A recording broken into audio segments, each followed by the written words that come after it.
Every single night, 50 million Americans wake up to use the bathroom. Not once, two, three, sometimes 6 times. And here's what nobody is telling you at your doctor's appointment. In 80% of these cases, your bladder is completely healthy. It's not the problem. 3 in the morning, you finally sank into that deep, heavy sleep, the good kind, and then the signal comes. You try to roll over, but the pressure builds. You throw back the covers, shuffle to the bathroom like a zombie, do what you came to do, come back to bed, and sleep is gone. You wake up in the morning shattered, pour coffee into yourself all day just to function. I see this in the eyes of hundreds of patients who walk into my practice, and almost everyone says the same thing. Doctor, it's just age. Everybody gets up at night. Let me be direct with you. That is a lie. Getting up at night to urinate is not normal. Not at 40, not at 50, not at 70. At night, your brain produces antidiuretic hormone, vasopressin. Think of it as a factory manager telling your kidneys, night shift, concentrate the urine, reduce the volume, run in economy mode. That mechanism allows a healthy person to sleep 7 or 8 hours straight without interruption. When that breaks down, it's not a minor inconvenience. In medicine, the condition is called nocturia, urinating repeatedly during the night, and it is a diagnosis. If you get up once a night, that's a warning signal. Twice or more, that's an alarm.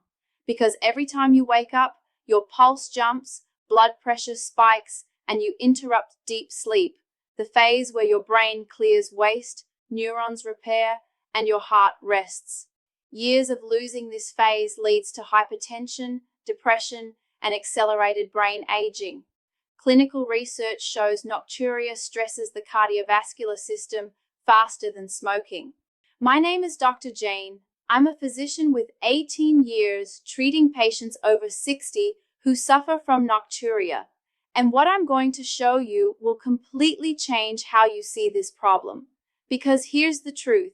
In most cases, you don't have a bladder problem. You have a circulation problem nobody has explained. The culprit is hiding in your legs and in your heart. But first, know these emergency symptoms. Blood in urine without pain. If you see dark red or brown urine, blood clots in the toilet, and nothing hurts, that's one of the most serious early signs of bladder cancer. Do not wait. Second, bone pain with sudden weight loss. If nighttime trips come with aching pelvis or lower back, and you've lost 10 to 20 pounds in 2 months without dieting, that's a warning for malignancy.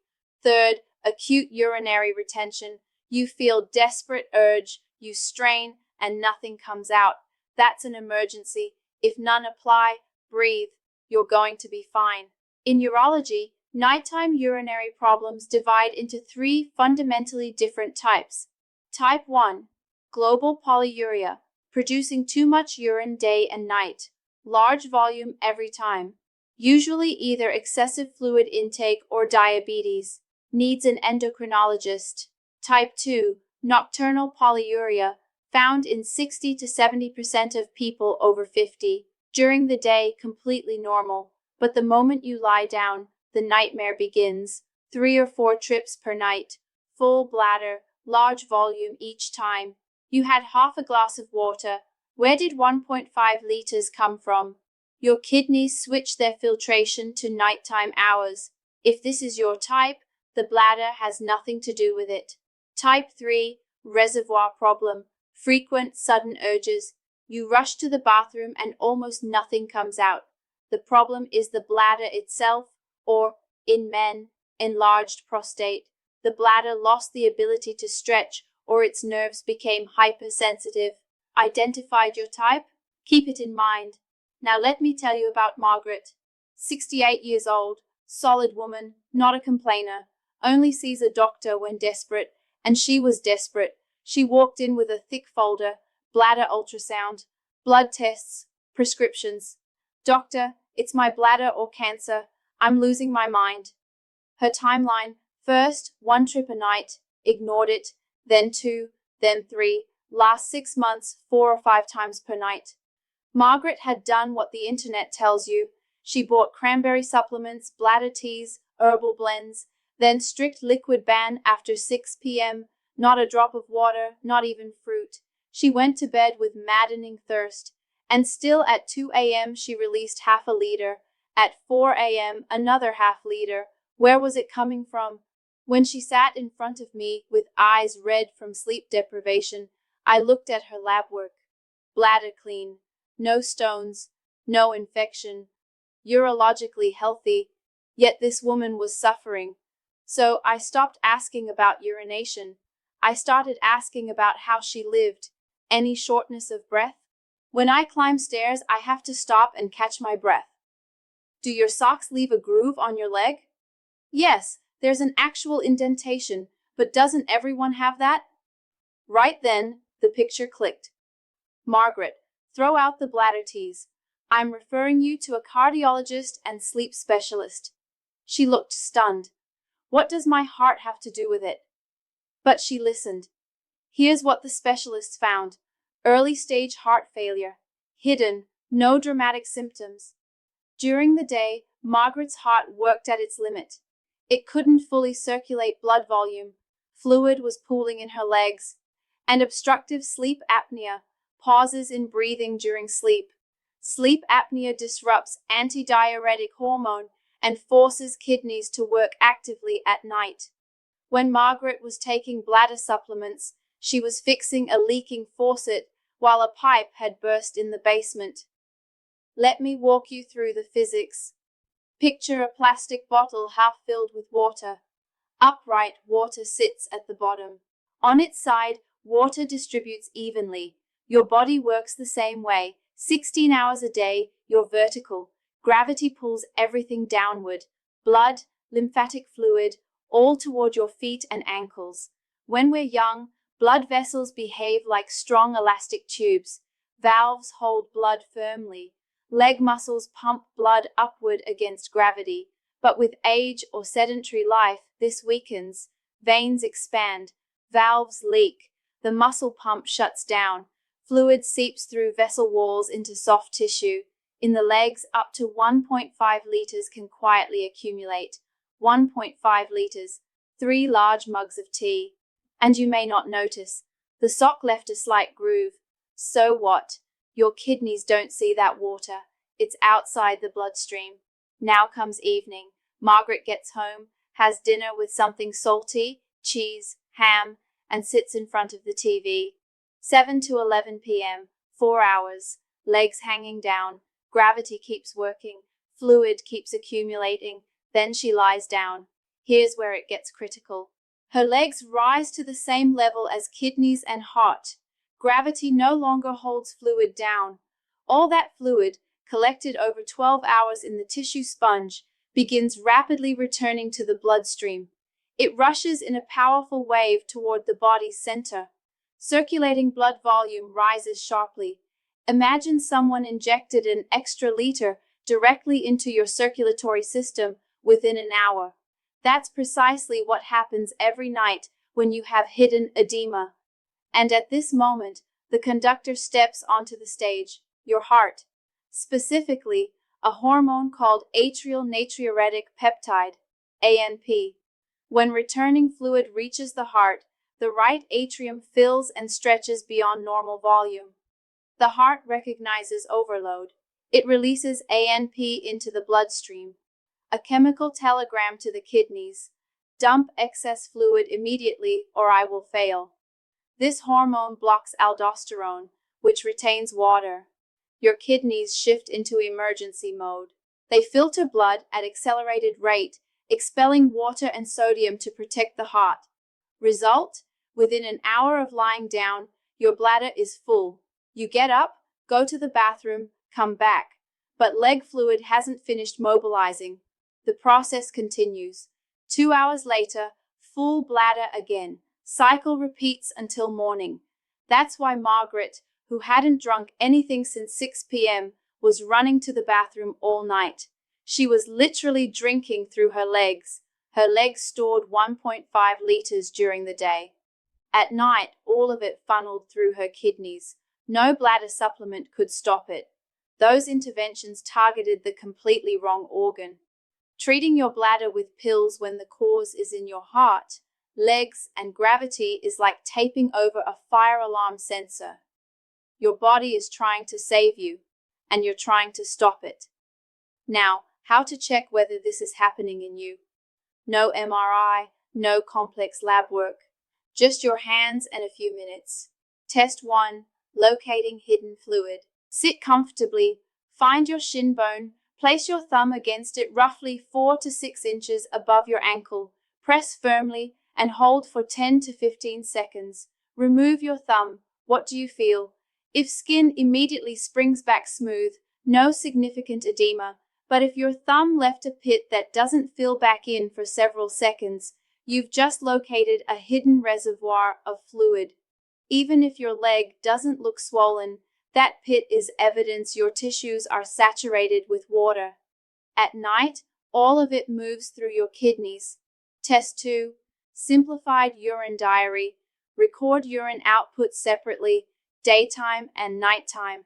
If nighttime output exceeds 33%, more than 1/3 of total daily output, that's officially nocturnal polyuria.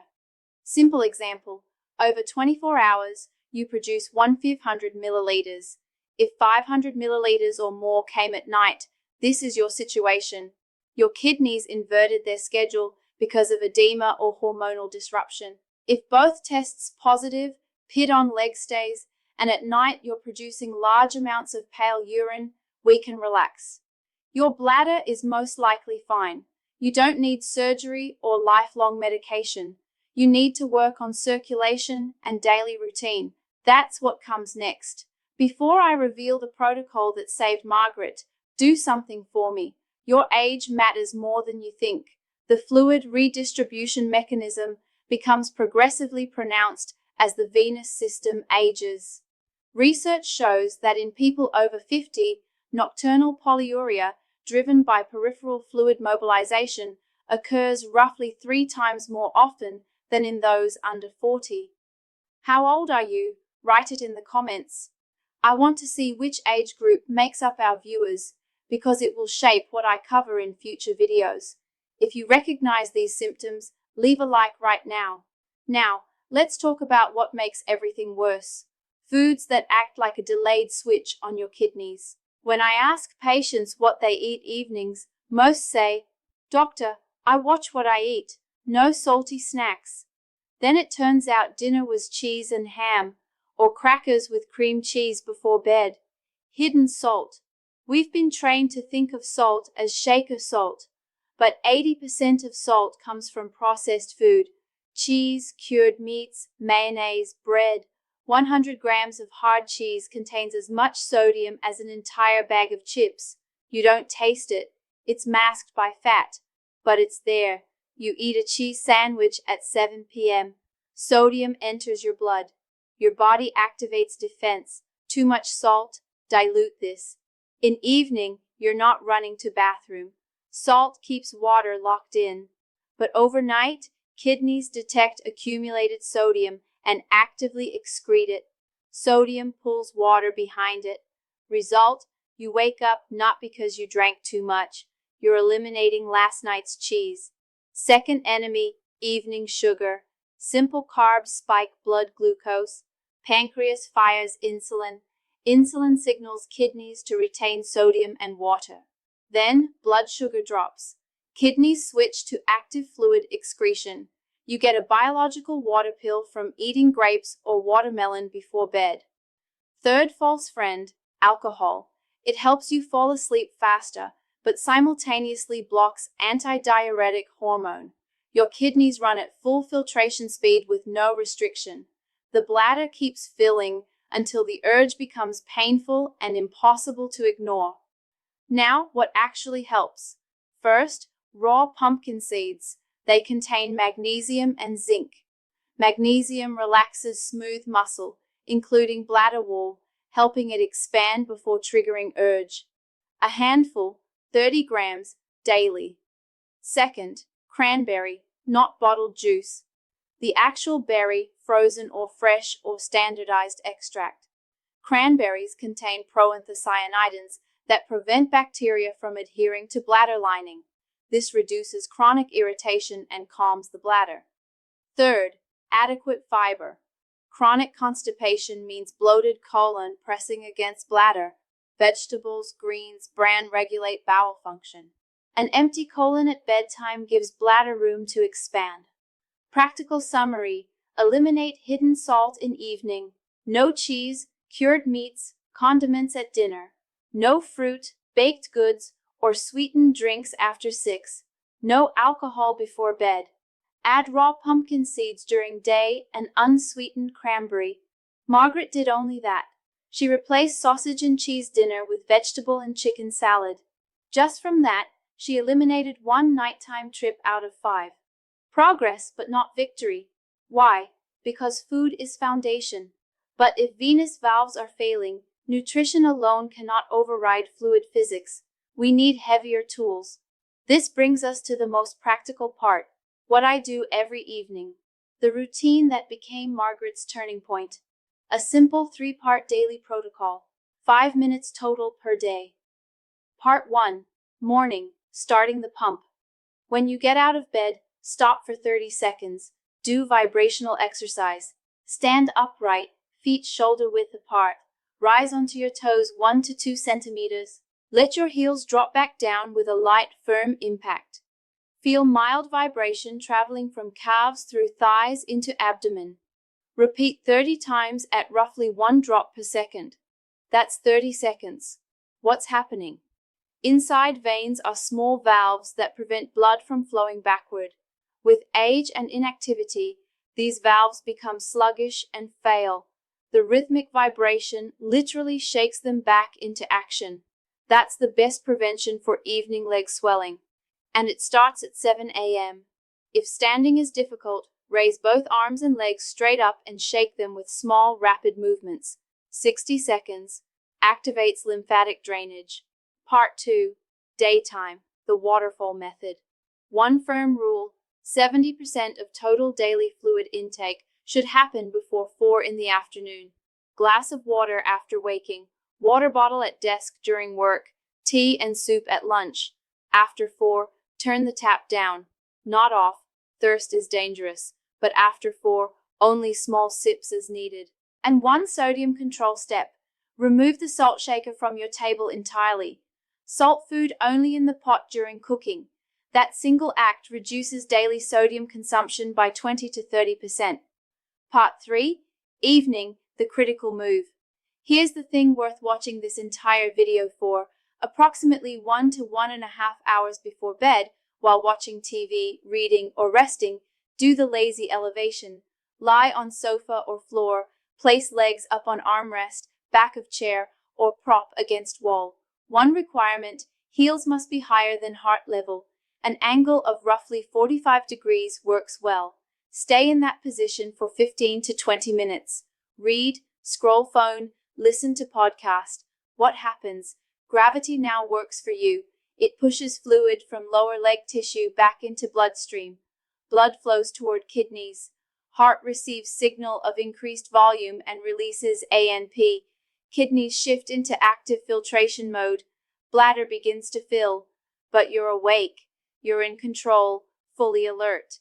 30 to 40 minutes after you finish, you'll feel the need to urinate. You'll go and release 300 to 400 milliliters, the exact volume that would otherwise have woken you at 3 a.m. You understand the principle. You're wringing out your legs deliberately before sleep. You're giving kidneys their workload in evening while awake so at night they can rest. If you have visible swelling, add graduated compression stockings. Don't sleep in them. Put on first-grade compression knee-highs when you get home from work and wear until shower before bed. One final piece: strengthening the valve. When already in bed, lights out, eyes closed, do 20 to 30 repetitions of Kegel exercises. But 90% do this incorrectly. They squeeze buttocks, tighten abdomen. That accomplishes nothing. How to do it correctly? Imagine preventing passing gas, or imagine pulling your perineum, the region between your legs, upward like an elevator rising from ground floor to fifth. Abdomen must remain soft, buttocks relaxed. Only pelvic floor works. Contract. Hold for 3 seconds. Slowly release. 20 to 30 repetitions. This exercise sends a signal through pelvic floor nerve endings to your brain. Muscles toned, valve holds, system can rest. The neurogenic overactivity of the bladder decreases. The bladder stops panicking at minimal urine volumes and begins operating in normal calibrated mode. That's the complete protocol. Morning, 30 heel drops. Daytime, 70% of fluids before 4. Evening, 15 minutes legs elevated, then bathroom. Then lie down and do the elevator with your pelvic floor. Margaret started this with skepticism. Doctor, what kind of nonsense is this? Legs up the wall. Are you serious? 1 week later, she came back and said quietly, almost not believing, I woke up once, near morning, once, not 5 times. After 1 more month of consistent practice, she was sleeping through the night. Her kidneys stopped running a night shift because she was giving them their work in evening at a time that suited her. Her cardiologist noted at the next visit that leg swelling had improved substantially. Her heart was working with noticeably less strain. This method works reliably because it's built on physiology, not wishful thinking. It's built on physics, biochemistry, and neuroscience. It requires exactly one thing: consistency. This is not a pill you swallow and forget. You do this every day, but that's precisely what makes it genuinely powerful. You just received a protocol most doctors will never mention in 15-minute appointments. The question now isn't whether it works. Science has already answered that. The question is, will you implement it, or will you keep waking up 3-4 times a night for the next 5, 10, 15 years? Because here's the hard truth. Your body isn't broken. Your bladder isn't your enemy. It's a signal light. Now you know how to turn it off by addressing the cause, not by smashing the bulb. Your body is trying to save you, and now you have the tools to help it. Share this video with someone who needs it. Subscribe to the channel, and leave in the comments, how old are you and how many times do you wake up at night? The responsibility is now yours.